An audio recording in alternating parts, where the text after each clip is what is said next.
Hello friend, नमस्कार। ये मेरा ब्लॉग थोड़ा लेट जा रहा है। देखिए, मैं अगले ब्लॉग में दिखाई थी कि मैं आँख बनवा बनने के लिए डॉक्टर से दे आई हूँ। तो अब मैं दूसरे में ये दिखा रही हूँ कि अब हम लोग जा रहे हैं फिर डॉक्टर के पास। तो आज मेरे हस्बैंड नहीं जा रहे हैं क्योंकि इनकी ड्यूटी है और हम लोग घर से निकल रहे हैं। तो मम्मी भी निकल रही हैं और मेरी छोटी बेटी भी निकल रही हैं।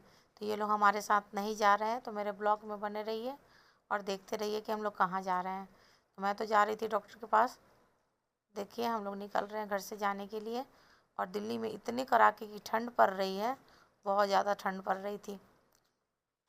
और इस ठंड में हम लोग जा रहे हैं तो हमें तो जाना ही था। तो मैंने मम्मी को कहा कि चलो मैं आपको भी घाटू श्याम मंदिर उतार देती हूँ। तो एक राजस्थान में घाटू श्याम का मंदिर है, लेकिन एक यहीं पे है हमारे, हम जहाँ रहते हैं ना वहीं पे अलीपुर के पास है वो घाटू श्याम की मंदिर है वहीं। तो मैंने कहा कि आप लोगों को वहाँ उतार दूँगी। तो मेरी छोटी बेटी के साथ मेरी माँ वहीं उतर जाएंगी और मैं आगे हॉस्पिटल चली जाऊँगी, मतलब जहाँ डॉक्टर के पास जा रही हूँ वहाँ चली जाऊँगी अपने आँखों के लिए। तो हम लोग वहाँ जा रहे हैं। तो कॉलोनी से देखिए अभी हम निकल रहे हैं जाने के लिए।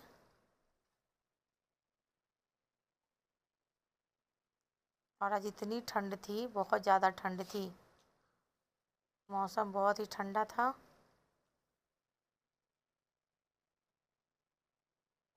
आज मैं खुश भी थी, लेकिन मेरे को थोड़ा थोड़ा अच्छा नहीं लग रहा था क्योंकि आज मेरे हस्बैंड मेरे साथ नहीं थे। क्योंकि मुझे लग रहा था कि वो मेरे साथ रहते तो मुझे बहुत ज़्यादा खुशी मिलती, क्योंकि उन्हें ही सबसे ज़्यादा खुशी थी कि वो मेरा आँख लगते हुए देखते।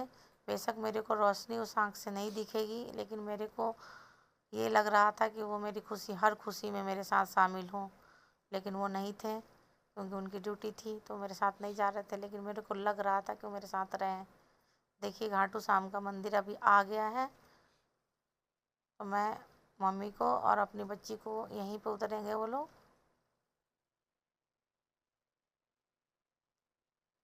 ये मंदिर बहुत पॉपुलर होते जा रहा है घाटू श्याम का।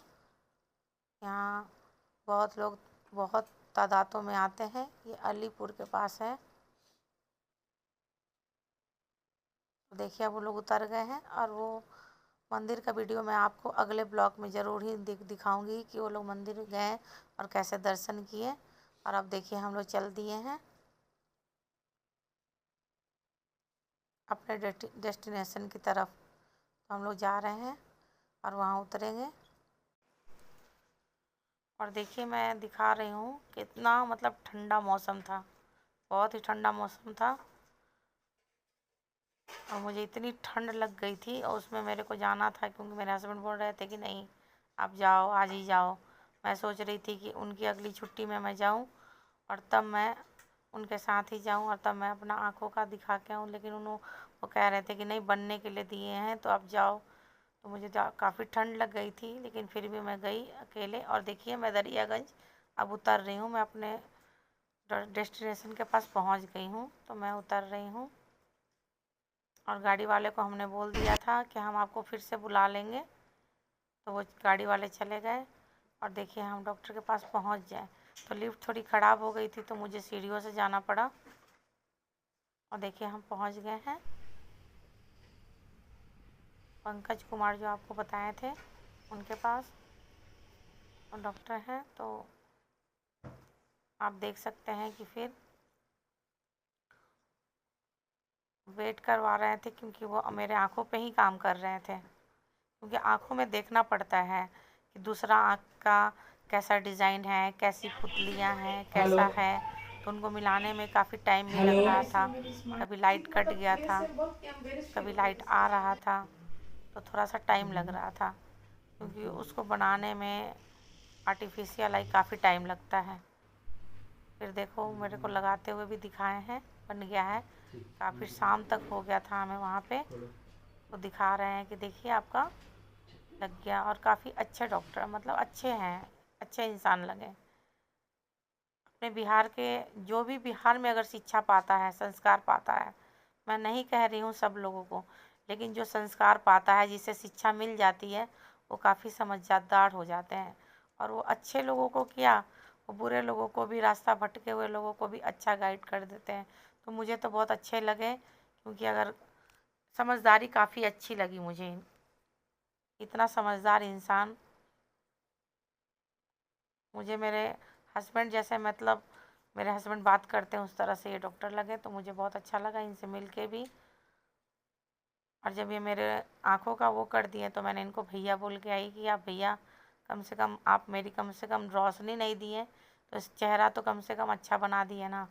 तो लास्ट में मैंने इनको भैया कहा और उनको बोल के थैंक यू कह के आ गई। उसके बाद देखिए हम आपको दिखा रहे हैं, ये तिब्बतीय मार्केट लगता है, लाल किला से थोड़ा सा ही दूरी पे है, जामा मस्जिद से थोड़ा ही आगे है। ये कबूतर मार्केट इसे बोलते हैं, लेकिन इसके अंदर ये लगता है मोनेस्ट्री में जो मार्केट लगता है वही यहाँ तिब्बतीय मार्केट लगता है। वहीं से हमने कुछ कुछ सामान लिया था, ये 2 महीने के लिए लगता है। तो देखिए हम ले लिए हैं और मेरी गाड़ी आ गई है और अब हम घर के लिए निकल रहे हैं। तो जिसे भी अगर कपड़ा लेना हो ना तो इस सीज़न में यहाँ से ले सकता है या मोनेस्ट्री से ले सकता है। इनका एक ही प्राइस है, अगर 1600 रुपये बोले तो 1600, 1500 बोले तो 1500। देखिए हम ले लिए हैं और लेके घर के लिए भी अब रवाना हो गए और घर के लिए उतर भी रहे हैं हम। तो हम अपने घर आ गए हैं, हमें आने में बहुत ही लेट हो गया था। फिर हम ड्राइवर को पैसा दे रहे हैं और देखिए हमें कितना रात हो गया था मॉर्निंग में। उसके बाद हमने सर पे दुपट्टा रख लिया था क्योंकि मेरी बेटी बोल रही थी मम्मी अपना फेस दिखाओ फेस दिखाओ, लेकिन मैं सोची कि नहीं, भगवान को सबसे पहले मैं चरण से स्पर्श करूँगी, उसके बाद ही मैं कुछ दिखाऊंगी। तो मैंने भगवान ले राधे लिए कृष्ण को आप गोर गोल लगा, लगाओ ना। कम से कम फेस की कम से कम ना सुंदरता वही तो वाला वापस आ चुन्नी। गई ना। फिर मैंने अपनी बिटिया को दिखाया, उसे गले लगाया। फिर मैंने अपनी माँ को चरण स्पर्श किया, वो भी देख के बहुत खुश हो रही थी। कैसा है फेस दिखाओ, नहीं सबको दिखाओ, तो मैं दिखाई। फिर मेरे हस्बैंड लेट आए तो देखिए मैं उनका चरण स्पर्श करके और अपना फेस दिखा रही हूँ। वो भी काफ़ी खुश हुए थे कि उनको बहुत ज़्यादा लगता था कि मेरी वाइफ का फेस कितना बेकार हो गया, उनकी आंखों की रोशनी चली गई। अब वो काफ़ी खुश तो हो रहे थे कि कम से कम सुंदरता तो वापस आ गई। और देखिए ये मकर संक्रांति के दिन का है, तो आप लोग सभी को हैप्पी मकर संक्रांति। देखिए हमारे बिहार में ना तिल, चूड़ा, तिलकुट, दही सब्जियां बनती हैं, ये गोभी आलू मटर की, और कोहड़े की सब्जी होती है और आलू बैंगन की सब्जी होती है, ये सब सब्जियां बनती है। और रेवड़ी मिठाई भगवान को पहले हम लोग चढ़ाते हैं तिल,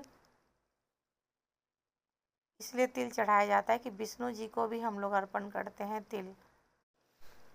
देखिए ये मकर संक्रांति पे हमारे बिहार में यही होता है।